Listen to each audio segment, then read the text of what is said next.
Nous sommes déjà habitués à voir de magnifiques villes dans le monde, comme la fascinante ville de Melbourne, en Australie, et il ne faut pas oublier l'impressionnante et superbe ville de Shanghai, en Chine. Mais sais-tu qu'il existe aussi de magnifiques villes sous terre? Oui, tu as bien entendu. Ce sont des villes construites par les anciens peuples dans le monde antique. C'est surprenant car elles sont tellement détaillées et bien construites qu'on ne croirait pas que ce sont des peuples anciens qui les ont réalisées. Et dans cette vidéo, c'est ce que nous allons découvrir. Tu verras ici à quel point les villes souterraines sont magnifiques. Mais avant de commencer, n'oublie pas de liker cette vidéo, c'est très important pour nous, les créateurs de contenu. Merci beaucoup et maintenant commençons. Le premier sur notre liste est l'Orvieto Underground. À première vue, tu pourrais penser que c'est juste une ville normale en Italie. De vieilles églises, des rues étroites et des maisons en pierre. Mais sous l'une des plus anciennes villes là-bas, il y a un monde caché que la plupart des gens ignorent. C'est toute une ville enfouie sous terre. Ce n'est pas simplement une grotte ou une cachette. C'est un vaste réseau souterrain construit et utilisé par l'homme pendant plus de 2000 ans. Alors que d'autres civilisations anciennes agrandissaient leur ville vers le haut, les habitants d'Orvieto, en Italie, ont fait le contraire. Ils ont creusé directement dans la roche de la montagne et l'ont transformée en maison, entrepôt, usine, passage et parfois même en moyen de survie pendant les périodes de guerre. Selon les archéologues italiens et le projet Orvieto Underground, ils ont découvert plus de 1200 tunnels et chambres souterraines sous la ville. Et plus les études avancent grâce aux technologies modernes de scan laser et de cartographie, plus il apparaît que ce système est encore plus complexe que ce que les experts pensaient auparavant. Mais pourquoi? Cela a été possible grâce au type particulier de roche présent dans la région. Orvieto est construit sur du tuf volcanique, un type de roche formé à partir de cendres et de débris provenant d'anciennes éruptions volcaniques. Selon les études géologiques menées en Italie centrale, cette roche est assez tendre lorsqu'on la creuse, mais elle durcit lorsqu'elle est exposée à l'air. C'est comme un matériau de construction naturelle qui devient plus solide avec le temps. Et c'est là que l'ingénierie des anciens peuples est devenue unique. Alors que l'espace se faisait rare à la surface de la ville, ils n'ont pas immédiatement déménagé ailleurs. Au lieu de cela, ils ont utilisé le sous-sol comme extension de toute leur communauté, formant peu à peu une ville cachée avec son propre système de stockage, d'eau, de ventilation et de routes d'évacuation. Mais la survie n'était pas la seule raison pour laquelle ils ont fait cela. En fait, la ville souterraine a également joué un rôle important dans leur économie. L'une des industries majeures à Orvieto à l'époque était la production d'huile d'olive. À une époque sans réfrigérateur ni système de refroidissement, la détérioration rapide des aliments et de l'huile posait problème. Mais sous terre, la température était naturellement fraîche et stable toute l'année. C'est pourquoi ils ont transformé de nombreuses parties des tunnels en zones de traitement souterraines. Ils ont aussi trouvé de grands broyeurs en pierre et des cuves de décantation taillées directement dans la roche. Selon les historiens, des animaux étaient de même descendus sous terre pour faire tourner les broyeurs d'olives pendant que l'environnement restait encore frais. Et le résultat, c'est que l'huile d'olive se conservait plus longtemps et la production devenait plus efficace. Ce n'est pas tout. Il y avait aussi des pièces spéciales pour l'élevage des pigeons. Cela peut sembler étrange, mais c'était essentiel à l'époque. Les terres agricoles étant limitées au sommet de la montagne, ils devaient retrouver une source de nourriture alternative nécessitant peu d'espace. Ils ont donc construit des chambres souterraines pour les pigeons, avec des centaines de petits trous dans les murs où les oiseaux pondent et vivent.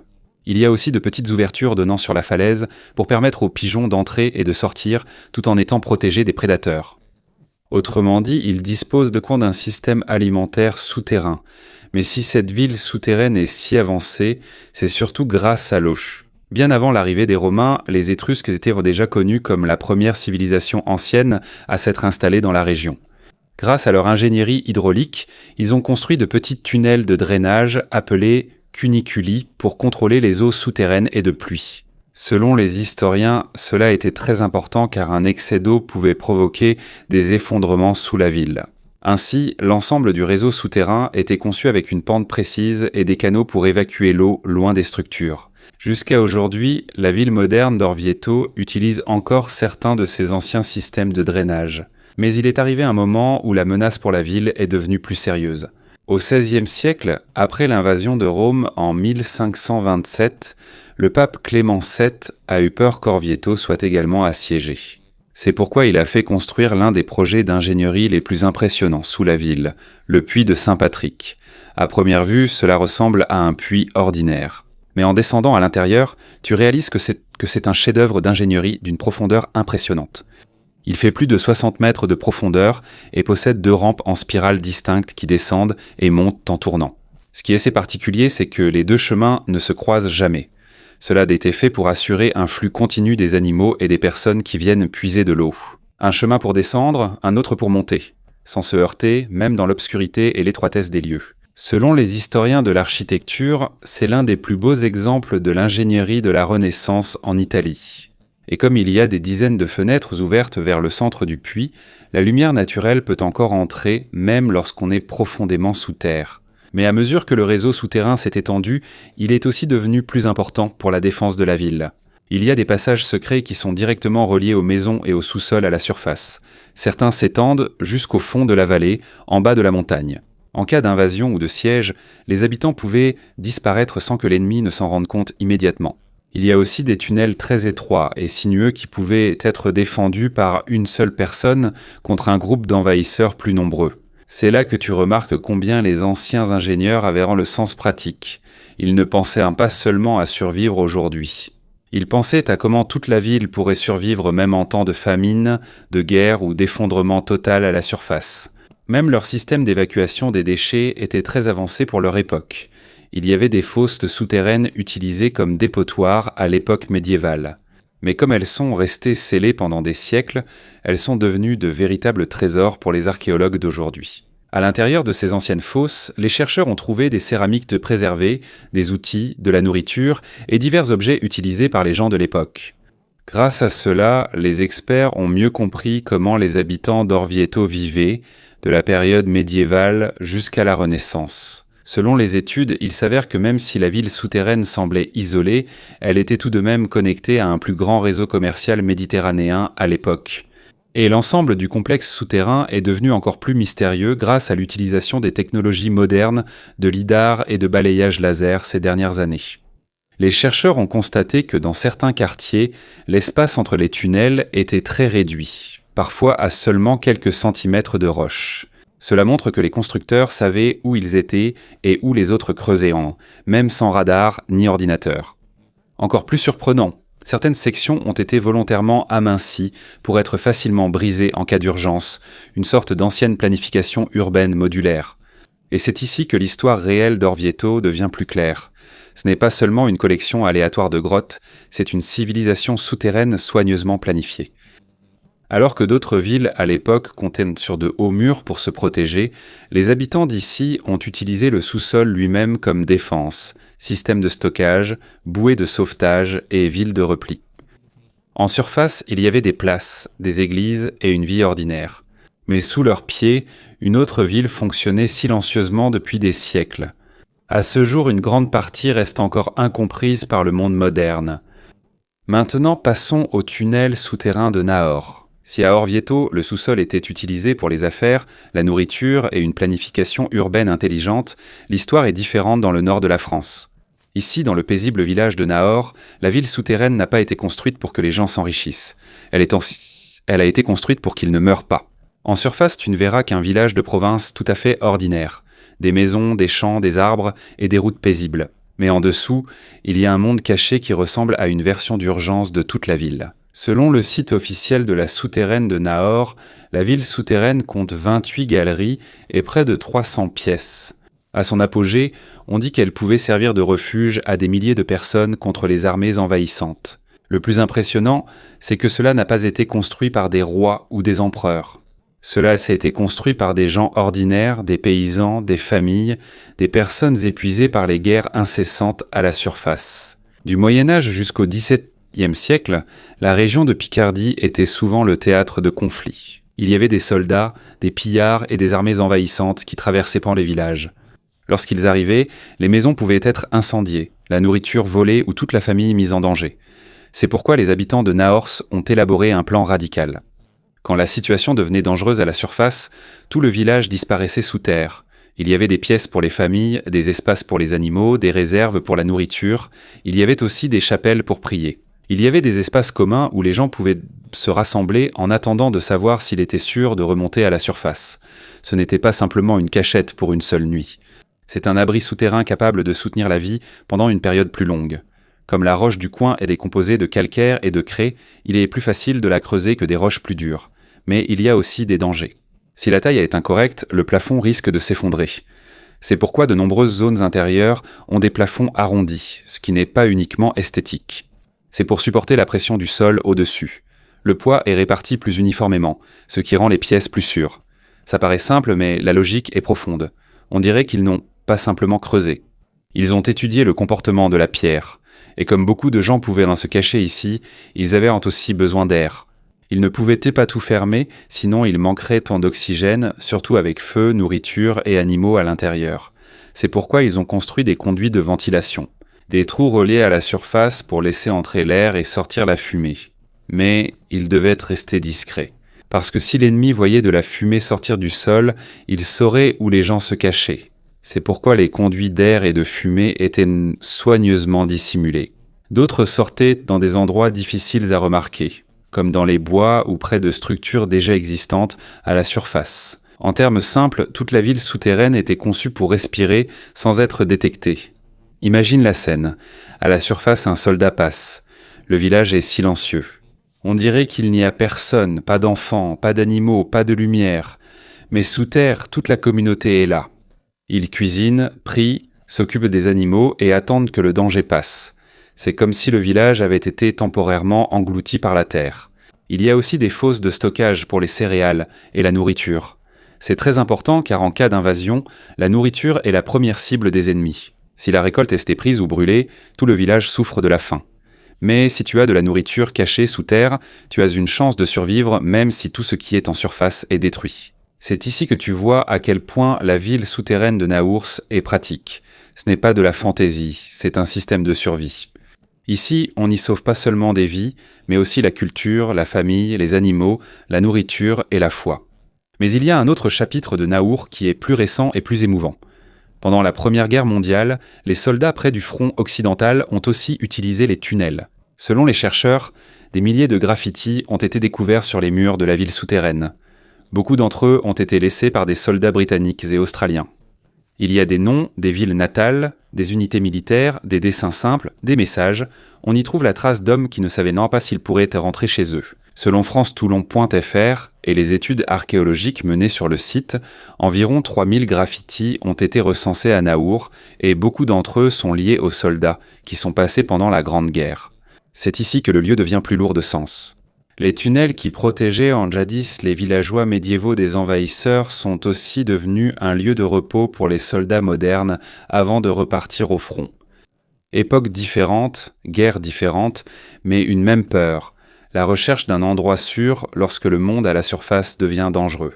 Il y a même des chercheurs qui ont retrouvé certains des noms inscrits dans les graffitis et les ont reliés au dossier des soldats et à leurs familles. Soudain, les gravures sur la pierre ne sont plus de simples marques. Elles deviennent des voix. Ce sont les dernières traces de gens ordinaires qui sont passés sous terre en portant le poids de la guerre. Et peut-être que c'est pour cela que Naours est si particulier. Ce n'est pas aussi grandiose qu'un palais. Ça ne brille pas par ses richesses. Il n'y a pas de monument. Il n'y a ni or, ni marbre, ni statue géante. Mais il possède quelque chose de plus fort que la décoration. Et c'est la véritable stratégie pour survivre. Dans les Nahor, on voit parfois que la ville la plus intelligente n'est pas celle avec les plus hautes tours, mais celle qui peut cacher toute la communauté sous terre jusqu'à ce que le danger soit passé à la surface. Et maintenant parlons de Derinkuyu et du réseau de Cappadoce. Au milieu de la plaine aride du centre de la Turquie, il y avait une maison ordinaire qui est devenue le point de départ de l'une des découvertes archéologiques les plus importantes de l'histoire moderne. En 1963, selon les archives historiques turques et les études sur la région de Cappadoce, un homme rénovait son sous-sol lorsqu'il remarqua quelque chose d'étrange dans le mur. Quand il l'a démoli, il n'y avait pas qu'une pièce de stockage, mais aussi un passage. Ce passage, celui-ci était en fait connecté à une immense ville souterraine qui avait disparu de l'histoire depuis longtemps. C'est Derinkuyu, l'une des villes souterraines les plus profondes et les plus grandes jamais découvertes dans le monde. À première vue, il est difficile de croire à son ampleur. La ville descend à environ 85 mètres sous terre et possède de nombreux niveaux interconnectés. Selon le ministère turc de la Culture et la documentation de l'UNESCO concernant la Cappadoce, des milliers de personnes pouvaient y séjourner avec de la nourriture, de l'eau et des animaux pendant de longues périodes. C'est ici que l'endroit devient encore plus surprenant, car ce n'est pas juste une cachette, mais une ville fonctionnant indépendamment du monde en surface. La raison pour laquelle cela est possible, c'est parce que la nature a encore une fois utilisé la roche volcanique. La région de la Cappadoce est remplie de tufs volcaniques, une roche tendre lorsqu'on la creuse mais solide une fois sèche et exposée à l'air. Pendant de nombreux siècles, différentes civilisations ont progressivement agrandi les espaces souterrains. Certains récits historiques situent les toutes premières excavations à l'époque des Phrygiens. Selon d'autres études, une grande expansion a eu lieu à l'époque byzantine, surtout pendant les conflits arabo-byzantins. Cela montre que plusieurs civilisations l'ont construit, transmettant le projet de génération en génération entre différents peuples. À chaque époque, de nouvelles choses étaient ajoutées, de nouveaux tunnels, de nouvelles pièces, de nouvelles défenses, et plus tu descends profondément dans la ville, plus il y en a. Tu sens que cela n'a pas été fait juste pour se cacher temporairement. Au niveau supérieur, tu peux voir des endroits pour le bétail. Il y a des stalles sculptées, des mangeoires et de l'espace pour les animaux. Leur installation est pratique. Quand les animaux sont près de l'entrée, il est plus facile de contrôler l'odeur et leurs mouvements. En plus de cela, la chaleur corporelle des animaux aide aussi à réchauffer les étages supérieurs. De manière simple, ils utilisent la chaleur naturelle comme un avantage pour survivre. En descendant encore plus profondément dans les parties les plus basses de la ville, c'est là qu'on trouve le centre de la vie quotidienne. Il y a des cuisines communes, des zones de production de vin, des pressoirs à huile, des salles de stockage pour les céréales et la nourriture. Selon les archéologues, il est clair que le but de Derinkuyu n'était pas seulement de survivre, mais de maintenir une vie normale même en cas de troubles à la surface. Même sous terre, on continuait à manger, à travailler, à étudier et à pratiquer sa foi. Une grande chambre religieuse utilisée à l'époque byzantine a également été découverte. Sa conception ressemble à celle d'une église en surface, mais elle est directement taillée dans la roche. On dirait qu'ils voulaient emmener toute leur civilisation sous terre. Mais la partie la plus célèbre de Derinkuyu, c'est son système de défense.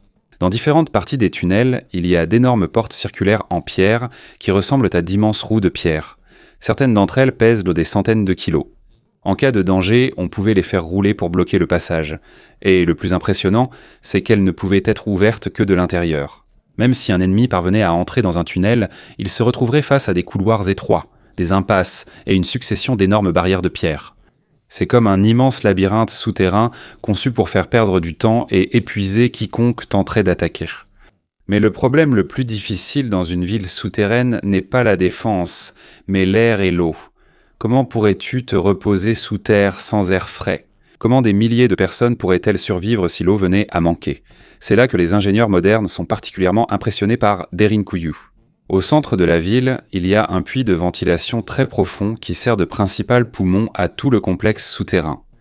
À partir de là, le flux d'air se répand dans différentes parties de la ville grâce à des canaux plus petits. Et même aujourd'hui, selon les visiteurs et les chercheurs, la circulation de l'air reste bonne dans certaines des parties les plus profondes de la ville.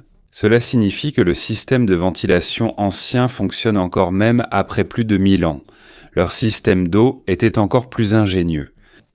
La ville a un puits central, mais il n'est pas simplement ouvert. L'accès à l'eau est contrôlé à différents niveaux pour que les gens à la surface ne puissent pas facilement atteindre l'eau ni l'empoisonner. Cela est très important lorsque la ville est assiégée. Tant qu'il y a de l'air, de l'eau et de la nourriture, les habitants peuvent rester sous terre pendant longtemps.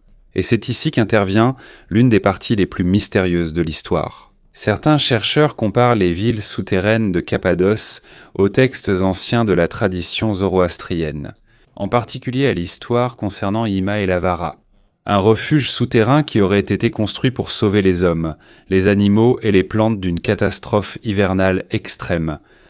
Il n'y a aucune preuve directe que Derinkuyu soit réellement lié à cela, et de nombreux historiens considèrent cela simplement comme une histoire mythologique. Mais selon certains chercheurs, la similarité du concept est frappante. Un abri souterrain autonome conçu pour la survie à long terme. Et plus on étudie Derinkuyu, plus de questions surgissent. Par exemple, où sont passées les millions de tonnes de pierres extraites du sous-sol? Parce que si on y pense, c'est une excavation énorme. Mais il n'y a presque pas de immenses amas de déblais autour de la ville. Des chercheurs pensent que les roches extraites auraient été progressivement dispersées dans les terres agricoles ou utilisées dans d'autres constructions pour dissimuler l'étendue réelle du réseau souterrain. Si c'est vrai, cela montre que les responsables étaient très organisés. Ce n'était pas l'œuvre de quelques personnes seulement. C'était une opération coordonnée à long terme qui a peut-être duré plusieurs générations. Ce qui est encore plus surprenant, c'est la possibilité qu'elle soit connectée. La ville souterraine de Derinkuyu pourrait être reliée à d'autres villes souterraines de Cappadoce. Selon certaines études archéologiques et des analyses par radar à pénétration de sol, il existe des preuves possibles de longs tunnels reliant différents complexes souterrains de la région. Il existe même des rapports sur un tunnel possible s'étendant sur plusieurs kilomètres jusqu'aux villes souterraines voisines comme Kaimakli. Mais jusqu'à présent, les chercheurs continuent d'étudier cela, et l'étendue complète du réseau n'est pas encore totalement confirmée. Si cela est prouvé, cela signifierait que la Cappadoce n'est pas seulement une seule ville souterraine. Il est possible qu'il s'agisse d'une véritable province souterraine cachée. Une région capable de disparaître de la surface du monde lorsque la guerre éclate, pendant que les envahisseurs regardent la plaine vide à la surface. La véritable population pourrait se trouver juste sous leurs pieds, et c'est peut-être la raison pour laquelle, jusqu'à aujourd'hui, il est encore très difficile de comprendre pleinement Derinkuyu. Parce que ce n'est pas seulement un projet d'ingénierie, c'est une preuve de jusqu'où l'homme peut aller lorsque la surface du monde n'est plus un endroit sûr où vivre.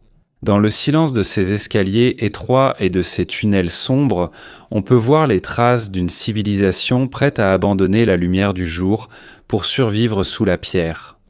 Maintenant, allons à la cathédrale de sel de Zipakira. Si les villes souterraines de Turquie ont été construites pour se cacher et survivre, tu verras quelque chose de différent dans les montagnes de Colombie. Ici, ce n'est pas simplement une ville qui a été creusée sous terre, mais une immense église littéralement sculptée à l'intérieur d'une montagne de sel. À plus de 200 mètres sous terre, dans la ville de Zipakira près de Bogota, on trouve l'une des structures religieuses les plus uniques au monde, la cathédrale de sel de Zipakira. Encore plus impressionnant, elle n'a pas été bâtie avec des parpaings ou du ciment. La montagne a été transformée en église. Quand tu descends pour la première fois, tu ne crois pas être dans une mine. Tu as l'impression d'être ailleurs. Il fait sombre, silencieux et l'air est froid. Et dans chaque tunnel, tu verras d'immenses murs de sel aux couleurs étranges, avec une texture de cendre et de cristal. C'est comme si tu étais à l'intérieur d'un énorme rocher encore vivant. Avant de devenir une attraction touristique et un site religieux, cet endroit fut d'abord le centre d'une des industries les plus importantes de la Colombie ancienne. Bien avant l'arrivée des conquistadors espagnols, la civilisation muisca exploitait déjà le sel dans la région. Selon les archives historiques concernant le peuple muisca, le sel était très précieux à l'époque, car il servait non seulement à l'alimentation mais aussi au commerce. En fait, on l'appelait même l'or blanc, parce qu'une grande partie de la richesse de la confédération muisca provenait du commerce du sel. Alors que d'autres civilisations se battaient pour l'or, les muiscas sont devenus riches grâce au sel. Au fur et à mesure que l'exploitation minière progressait dans la montagne, le nombre de tunnels souterrains augmentait. Lorsque les Espagnols sont arrivés au XVIe siècle, les opérations ont été encore plus étendues. Ils ont transformé la montagne en un vaste complexe industriel minier parce qu'ils ont vu l'importance des gisements de sel dans la région. Mais le changement le plus important s'est produit avec l'arrivée du XXe siècle. Alors que les mineurs travaillaient sous terre dans des conditions extrêmement dangereuses, ils ont commencé à fabriquer de petits objets en sel.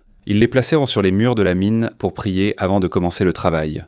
Au début, c'était simple, une petite croix, un petit espace de prière. Un endroit pour demander protection avant de descendre dans les tunnels sombres et dangereux.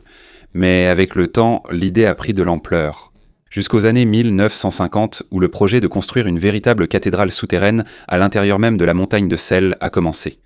Et c'est ici qu'a commencé l'un des projets d'ingénierie les plus complexes d'Amérique du Sud, parce qu'il est difficile de construire une structure géante à l'intérieur d'une montagne de sel.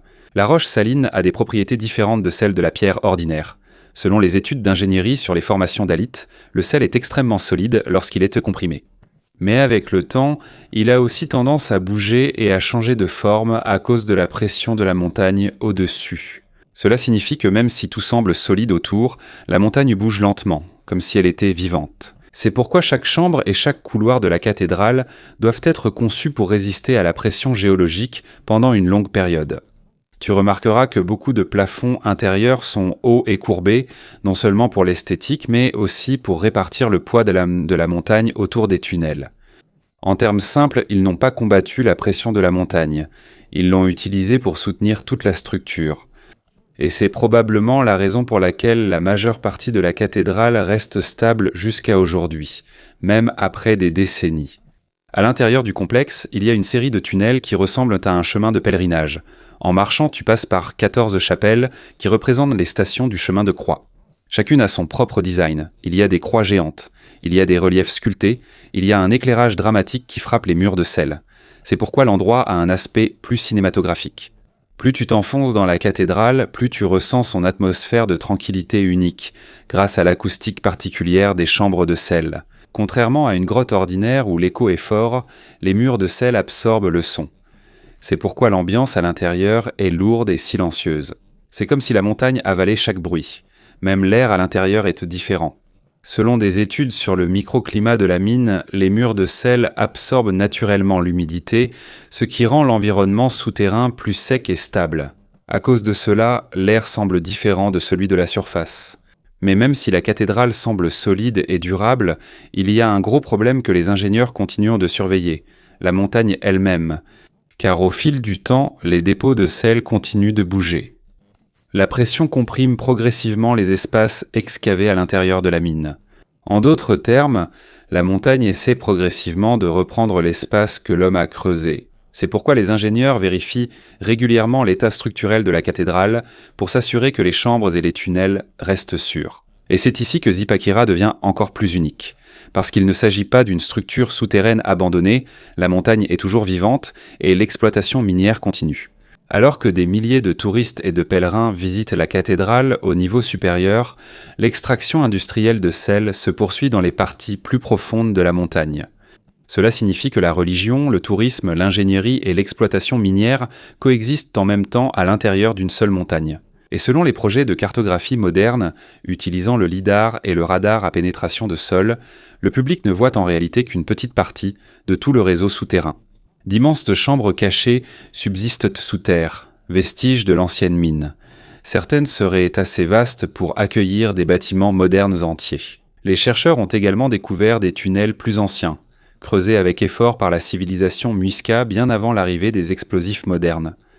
Elles sont plus étroites, plus irrégulières et suivent davantage les veines naturelles d'eau salée à l'intérieur de la montagne. C'est comme si tu voyais l'évolution de l'exploitation minière des temps anciens à l'ère industrielle. À chaque niveau de la montagne, il y a des traces de différentes générations. Des mineurs autochtones, des opérateurs espagnols, des ingénieurs modernes, des ouvriers qui ont transformé un lieu qui n'était autrefois qu'une simple mine en une église. Et peut-être que c'est la leçon la plus importante de Zipaquirá. Parfois, l'homme ne creuse pas la montagne uniquement pour en extraire des richesses. Parfois, nous la creusons pour créer un lieu capable d'apporter de l'espoir, de la paix et de la foi, même sous le poids immense du monde au-dessus. Maintenant, allons aux mosquées de Mengistu. Dans la partie ouest du Kazakhstan, il y a une région qui ressemble à une autre planète. Il n'y a pas de grands arbres, pas de villes colorées, seulement des falaises d'un blanc pur, des plaines sèches et d'immenses déserts qui semblent sans fin. C'est Mengistu. Et sous cette terre silencieuse, il y a un monde caché qui n'a pas été créé pour la guerre, l'exploitation minière ou le stockage de nourriture. Il a été fait pour la foi. Alors que d'autres structures souterraines dans le monde ont été construites pour protéger les gens contre leurs ennemis. Les mosquées souterraines du Mengistu ont été créées pour le silence, la méditation et le voyage spirituel. À l'époque de la route de la soie, cette région constituait un passage important pour les marchands, les voyageurs et les caravanes qui voyageaient entre l'Asie et le Moyen-Orient. Mais voyager ici n'était pas facile.